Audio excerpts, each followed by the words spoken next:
Kobe Bryant's status as a legend is undeniable, a dominant force in basketball and a worldwide icon. However, his reputation has long been marred by controversy. The 2003 sexual assault allegations left fans divided and reshaped public perception of him permanently. Now, the FBI has revealed fresh information, details that could alter the narrative we've accepted for years. This isn't just about Kobe, it's about the hidden mechanisms at play in the background. So what's the full story? And why are these revelations emerging now? This is a major development, and believe me, you won't want to miss it. Let's dive right in. A police interview involving Kobe Bryant has recently come to light. A brand new 3-part series titled Kobe, The Making of a Legend, will debut on CNN this Saturday, January 25th.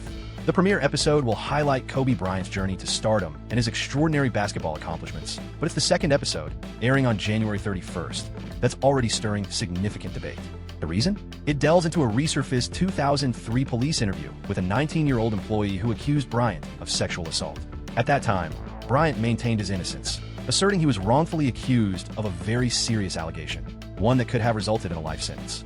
This case became one of the most notable scandals in sports history, and with new information emerging, people are revisiting discussions about the legacy of the late basketball icon. The events unfolded at an upscale resort nestled in Edwards, Colorado, the Lodge and Spa at Cordillera.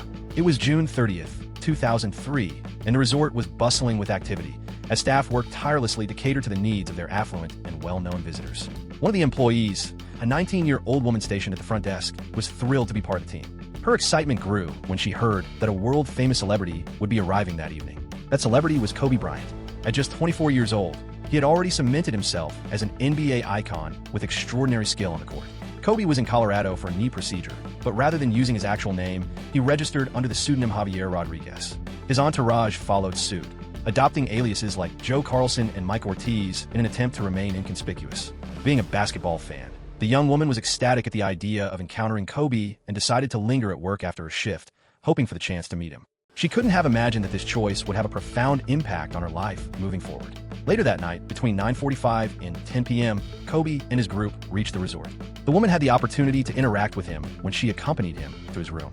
During their short exchange, Kobe requested that she return in about 15 minutes to give him a private tour of the property. Feeling complimented by the request, she accepted. At approximately 10:30 p.m., she came back as agreed, and the two began the tour. Together, they explored various parts of the resort, including the spa, fitness center, outdoor pool, and jacuzzi. During this time, a hotel bellman, who happened to be a former high school classmate of the woman, noticed them together. After visiting the amenities, they made their way back to Kobe's room. They sat down and started talking, and while the interaction initially seemed fine, the woman later claimed that the conversation shifted, leaving her feeling increasingly uneasy. Kobe requested that she prepare the jacuzzi for him, but she declined, stating that her shift had ended and she needed to head home. Despite her refusal, Kobe persistently urged her, attempting to persuade her to return later. Hoping to avoid a confrontation, she agreed outwardly, though privately. She had no intention of coming back. As she rose to leave, Kobe also stood and asked if he could hug her. She agreed. According to her account, what followed shifted from a friendly exchange to something terrifying within moments. Initially, they kissed, and she later described this part as consensual. It lasted for around 5 minutes, but she alleged that the situation quickly spiraled. Kobe reportedly began touching her in ways she did not consent to, grabbing her from behind and pulling up her skirt. According to her testimony, she claimed he removed his own pants and attempted to compel her to make physical contact with him. Feeling cornered, she told him she needed to go, but she alleged that Kobe didn't relent. She recounted that his behavior became more forceful, barring her from leaving by blocking the door. She stated that he then placed his hands around her neck, not enough to leave visible marks, but sufficient to instill fear. Whenever she resisted, she said he tightened his grip. She later informed investigators that Kobe repeatedly asked whether she was going to disclose the incident to anyone. In an effort to defuse the situation and escape, she said she lied and told him no, hoping that would end the ordeal. However, she asserted that he did not stop and eventually forced her over to the edge of the couch. At that moment, she recounted being in tears, repeatedly saying no, but it made no difference. She alleged that he lifted her skirt, removed her underwear, and sexually assaulted her. Later, she informed the police that the whole incident lasted approximately 5 minutes, during which she felt utterly powerless. Once it ended, she claimed Kobe instructed her to adjust her hair and clean her face before leaving. Additionally, before she stepped out, he allegedly warned her not to speak about what had occurred. The accusations sent shockwaves through the sports community. Kobe Bryant, the NBA's star player and cherished figure, found himself at the heart of a grave criminal investigation. Fans were left stunned. The media erupted, amplifying the story. The legal proceedings stretched on for months, evolving into one of the most high-profile celebrity controversies of the 2000s. The woman eventually chose not to provide testimony, leading to the criminal charges being dismissed. Nonetheless, Kobe reached an out-of-court settlement with her in a civil case, with reports suggesting the agreement amounted to several $millions. Throughout, he consistently asserted that the interaction had been consensual, though the incident left an indelible impact on his reputation. Now, more than 2 decades later, the controversy has resurfaced. A forthcoming documentary is set to revisit the case, incorporating previously unheard police interviews alongside fresh insights.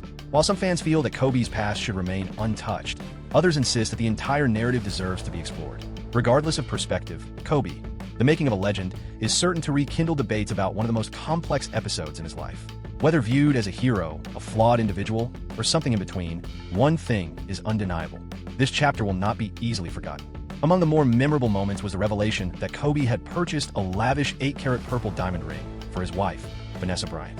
Valued at an estimated $4 million, the ring was widely interpreted as a gesture of reconciliation following the scandal that had cast their marriage into the public eye.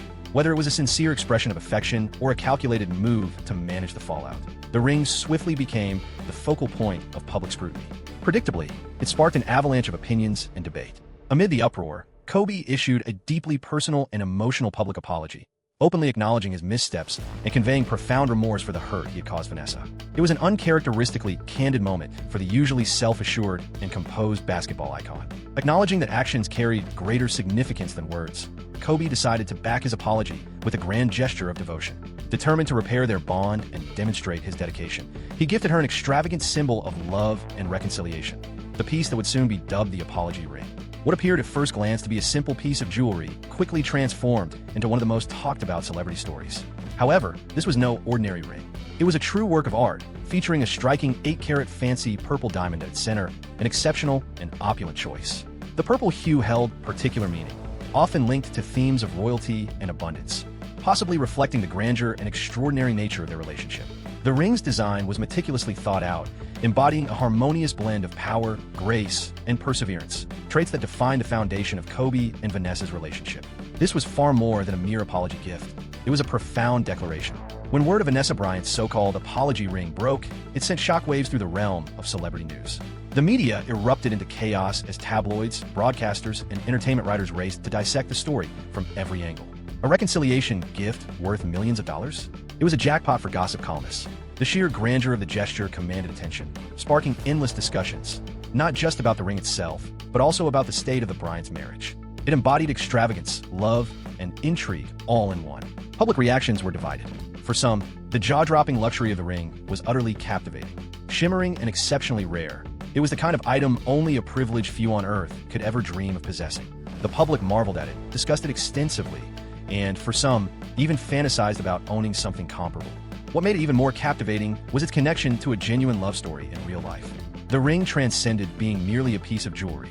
It evolved into a representation of atonement, loyalty, and the extraordinary measures someone might take to amend their wrongs. It sparked a question in many minds. Is it possible to put a price on love? However, not everyone was convinced. Detractors swiftly cast doubt on the authenticity of Kobe's actions, questioning whether a ring, regardless of its rarity or cost, could genuinely mend the scars of betrayal. Was this merely an instance of a celebrity leveraging wealth to paper over personal troubles? To many, it seemed like a shallow effort to purchase forgiveness rather than a sincere stride toward mending a relationship. The controversy persisted, with some standing by Kobe's motives while others remained dubious. In the glitzy world of Hollywood, love and wealth are often intricately intertwined. As the media fixated on the significance of the ring in Kobe and Vanessa's marriage, a far more startling revelation came to light.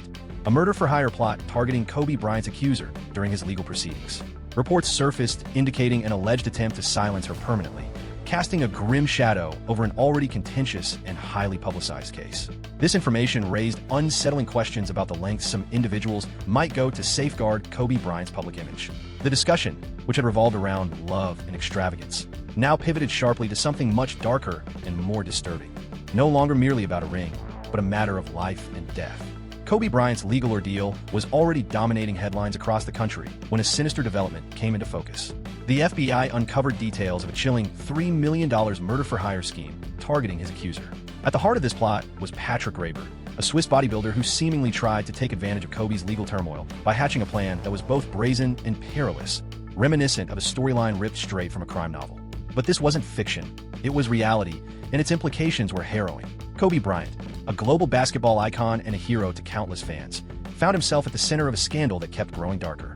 In 2003, his name dominated headlines, but for reasons far removed from his athletic achievements. A hotel worker in Colorado accused him of sexual assault, sparking a media circus that showed no mercy. Every aspect of the case was scrutinized, debated, and blown out of proportion by the public and press alike. Bryant maintained that the incident had been consensual, yet the criminal charge over his head posed a dire threat to his career, image, and personal life. The stakes were immense. As proceedings advanced, both legal teams prepared for what was expected to be a lengthy and heavily publicized courtroom clash. Bryant was supported by a formidable defense team, but public opinion was deeply split. Some sided with his accuser, while others rallied behind him. This case wasn't solely about the events that unfolded that night in Colorado. It became a larger commentary on power dynamics, celebrity influence, and how the legal system treats high-profile cases. Out of the blue, an even more jaw-dropping twist emerged in the midst of the legal turmoil. Kobe Bryant found himself confronted by an offer that was as startling as it was terrifying. Patrick Graber, a Swiss bodybuilder residing in California, contacted him with an unsolicited message that would upend everything. In a letter, Graber proposed a disturbing solution to Kobe's predicament. The cost? An astronomical $3 million. What he suggested went far beyond breaking the law. It was deeply unsettling. Graber wasn't an attorney, a detective, or anyone with legitimate ties to the case. He was merely a man with a sinister plan. He claimed he could manipulate the accuser and, if necessary, take decisive measures to ensure she was completely removed from the situation. This was undeniably a calculated murder-for-hire scheme targeting one of the most renowned athletes in the world. Kobe's team acted swiftly and decisively. As soon as his security detail and legal representatives got hold of the letter, they recognized the gravity of the situation and immediately contacted law enforcement. The evidence was promptly turned over to investigators, sparking an undercover operation aimed at uncovering Graber's sinister plan. The FBI soon became involved, orchestrating a carefully controlled encounter with the Swiss bodybuilder. Their goal was to catch him red-handed, and they managed to do just that. Undercover agents, pretending to represent Kobe, arranged meetings during which Graber openly detailed his plot. He described exactly how he intended to carry out the murder and laid out his payment expectations. He even went so far as to agree to collect an initial $1 million cash installment. Unbeknownst to him, the money was counterfeit, carefully crafted movie prop cash designed specifically for sting operations. Graber believed he was on the verge of striking it rich, but instead, he walked straight into a carefully orchestrated trap. The moment he tried to claim the money, law enforcement swiftly intervened. He was immediately taken into custody, his reckless scheme unraveling before any blood could be spilled. Armed with recorded discussions, physical documentation, and an unshakable case against him, prosecutors quickly charged Graber with solicitation to commit murder and attempting to intimidate a witness. His fate was effectively sealed before the courtroom doors even opened. When the trial began, the mountain of evidence against him was undeniable. Realizing he faced a lengthy prison term, Graber opted to plead guilty, not to the original charges, but instead to the lesser offense of grand theft. Still, the court treated his actions with gravity. In 2004, he received a 3-year prison sentence, a penalty befitting someone who had tried to undermine the justice system in such a disturbing manner. Yet, his ordeal was far from over. After completing his prison sentence, Graber faced yet another repercussion: deportation. As a Swiss citizen with a criminal history, he was no longer permitted to remain in the United States. Authorities sent him back to Switzerland, effectively concluding his role in the matter. His reckless scheme had ultimately stripped him of both his liberty and his life in the nation he had called home. With Graber out of the equation, focus shifted back to the initial legal proceedings involving Kobe Bryant. From the outset, the case had been a media spectacle, dominated by relentless coverage and widespread speculation. However, an unexpected twist soon altered its trajectory. The accuser chose not to testify. With that single decision, the case veered dramatically. Lacking her testimony, the prosecution's argument unraveled. Just 14 months after it began, the criminal case against Kobe Bryant came to an end with its dismissal. The charges that had posed a serious threat to his career and personal life were no longer concerned. Even so, the situation wasn't completely resolved. A civil lawsuit still remained. Although the criminal case was closed, Bryant and his accuser ultimately agreed to a settlement in the civil case. The specific details of the settlement were kept confidential. As part of the agreement, Kobe issued a public statement of apology. While he did not admit to any wrongdoing, he expressed regret for the impact the incident had on his accuser's life. This gesture was seen as a step toward closure. Still, the controversy surrounding the case lingered, resurfacing just as things appeared to settle. A surprising development took place when another individual attempted to terrorize Bryant's accuser. Cedric Augustine, a 38-year-old resident of Long Beach, California, began bombarding her and the prosecutor with menacing messages. It wasn't a matter of just a few threats. There were 70 in total. Of those, 69 were voicemails laced with profanities and threats of violence, while the remaining one was a letter equally disturbing in nature. Among his threats, Augustine claimed he would blow up the Eagle County Courthouse. This alarming behavior led law enforcement to intervene once more. Augustine was taken into custody and in March 2005 admitted guilt to a felony charge of making interstate threats. A psychological assessment later determined that he had a mild cognitive impairment, but he was still deemed accountable for his actions. His defense team advocated for probation, pointing to his medical condition, while prosecutors firmly pushed for incarceration. Ultimately, the judge handed down a 9-month sentence in a federal prison camp. The case served as yet another example of how celebrity legal battles could provoke extreme behavior. Augustine wasn't alone in issuing threats, as two others, John Roach from Iowa and Patrick Graber himself, also faced legal repercussions for attempting to intimidate Bryant's accuser. Roach was sentenced to 4 months behind bars and fined $1,000. It became evident that the case had triggered dangerous actions from multiple individuals. The legal saga surrounding Kobe Bryant was one of the most talked about cases of its era, yet the murder-for-hire scheme added an entirely new layer of intensity. It underscored how volatile and perilous high-profile cases could become. From Graber's rash plotting to Augustine's menacing behavior, the story was filled with astonishing developments that caught everyone off guard. Ultimately, justice was served, yet the case remains one of the most notorious legal disputes in the history of sports. After Kobe Bryant's untimely death in January 2020, millions around the globe grieve the loss of one of basketball's most iconic figures. Amid the collective mourning, however, conversations surrounding his 2003 sexual assault case reemerged, igniting a wave of outrage among his fans. Many supporters considered it highly inappropriate to revisit those allegations so soon after his passing, emphasizing how Kobe had worked diligently over the years to rebuild his image, support philanthropic efforts, focus on his family, and inspire future athletes. Highlighting his personal growth, public apology, and advocacy for women's sports, they argue the controversy should not define his enduring legacy. Conversely, some journalists and critics maintained that it was important to address both the achievements and the controversies within his life, sparking heated online discussions. For instance, Washington Post reporter Felicia Sonmez faced significant backlash, including harassment, after mentioning the allegations shortly after Bryant's passing. Fans reacted passionately, interpreting such mentions of the case as an insult to his memory during a period of mourning for his loved ones. Social media platforms were inundated with defensive messages from his admirers, and some even called for boycotts of outlets that chose to revisit the scandal. This division highlighted a larger conversation about how society chooses to remember prominent individuals, particularly those with complex histories. While some argued that every aspect of a person's life should be acknowledged, others emphasized the importance of timing and showing respect, especially when someone had made significant efforts to grow and seek redemption. Even long after, the discussion remained a sensitive one for Kobe Bryant supporters, many of whom continued to protect his legacy against those who revisited past controversies. When news broke of Kobe's passing on the morning of January 26, 2020, the world was left in a state of shock. The basketball icon, along with his 13-year-old daughter Gianna and 7 others, had lost their lives in a helicopter crash. The tragedy deeply affected not only basketball enthusiasts but also countless others who admired Kobe's relentless drive, work ethic, and devotion to his family. As the news sank in, people wrestled with the enormity of the loss, while investigators worked urgently to uncover what had led to the fatal flight. That Sunday began like any other day. Weather conditions appeared stable, and there were no immediate warning signs indicating trouble. At precisely 9:06 a.m., Kobe Sikorsky S-76B helicopter departed from John Wayne Airport in Orange County. Their intended goal? The Mamba Sports Academy in Thousand Oaks, where Kobe was scheduled to coach his daughter's basketball game. Initially, the journey appeared to be progressing smoothly as the helicopter traveled northwest toward Los Angeles, but issues soon emerged. Due to unfavorable weather impacting other flights, the Burbank Air Traffic Control Tower instructed the pilot to hold in position for 11 minutes. At first glance, this delay might not have seemed significant, but it introduced additional challenges to the flight. The pilot had to maintain a holding pattern with precision while staying vigilant about the environment. Once given clearance, the helicopter traversed Van Nuys airspace, where the weather offered slightly better conditions. The pilot sought and was granted Special Visual Flight Rules (VFR) clearance, enabling continued flight despite reduced visibility. For a time, everything appeared to be manageable. Following the path of the 101 freeway, the helicopter progressed toward its target, but looming ahead lay the real peril. As the helicopter approached the rugged slopes of Calabasas, the already poor visibility deteriorated even further. The pilot made a pivotal choice to turn south and ascend, but within moments, everything took a catastrophic turn. The aircraft suddenly veered left and plummeted swiftly into the hillside. At 9:45 a.m., the helicopter crashed, claiming the lives of everyone on board. The heartbreaking tragedy raised numerous unanswered questions.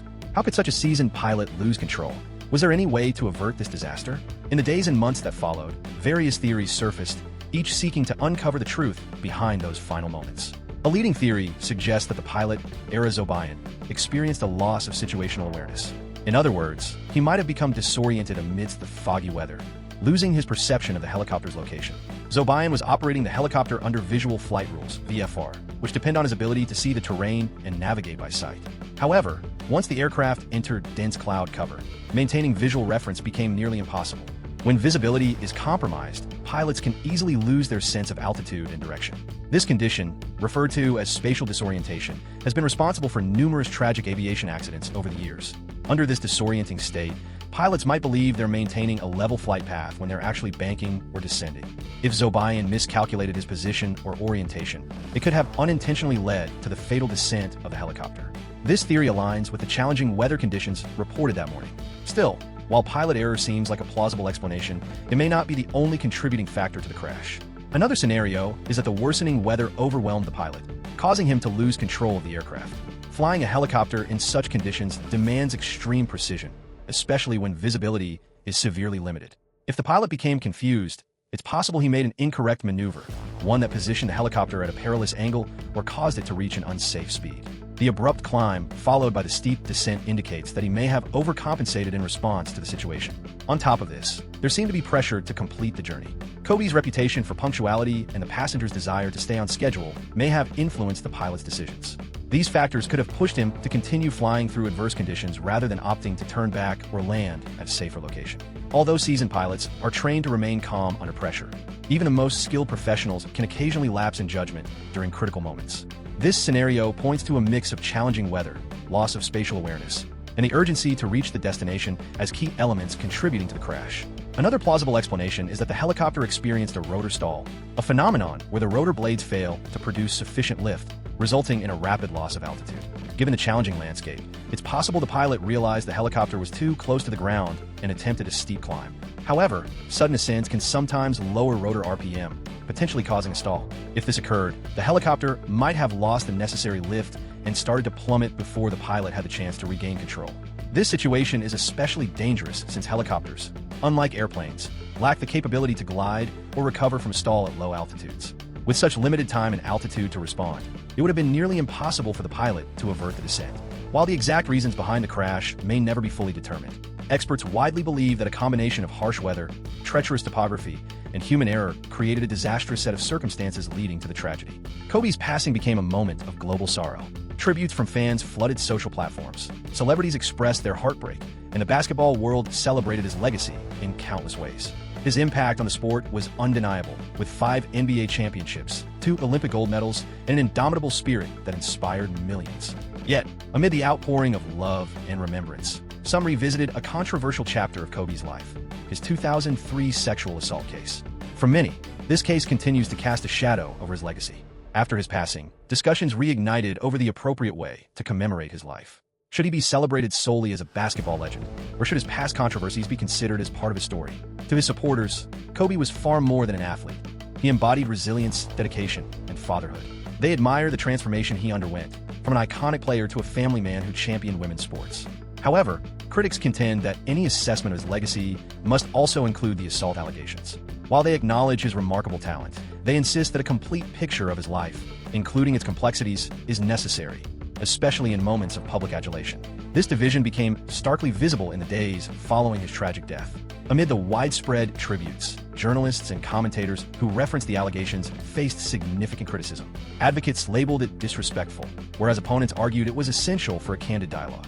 Kobe Bryant's legacy is a tapestry of excellence in debate, victory, and sorrow. He stood out as an exceptional athlete, a committed father, and a profoundly influential icon. Yet, like everyone, he had imperfections.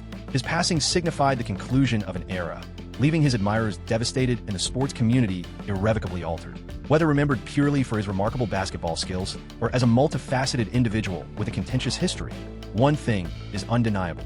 Kobe Bryant's influence will resonate for generations ahead. If you found this video engaging and want to dive into more fascinating content, feel free to select any of the cards visible on your screen.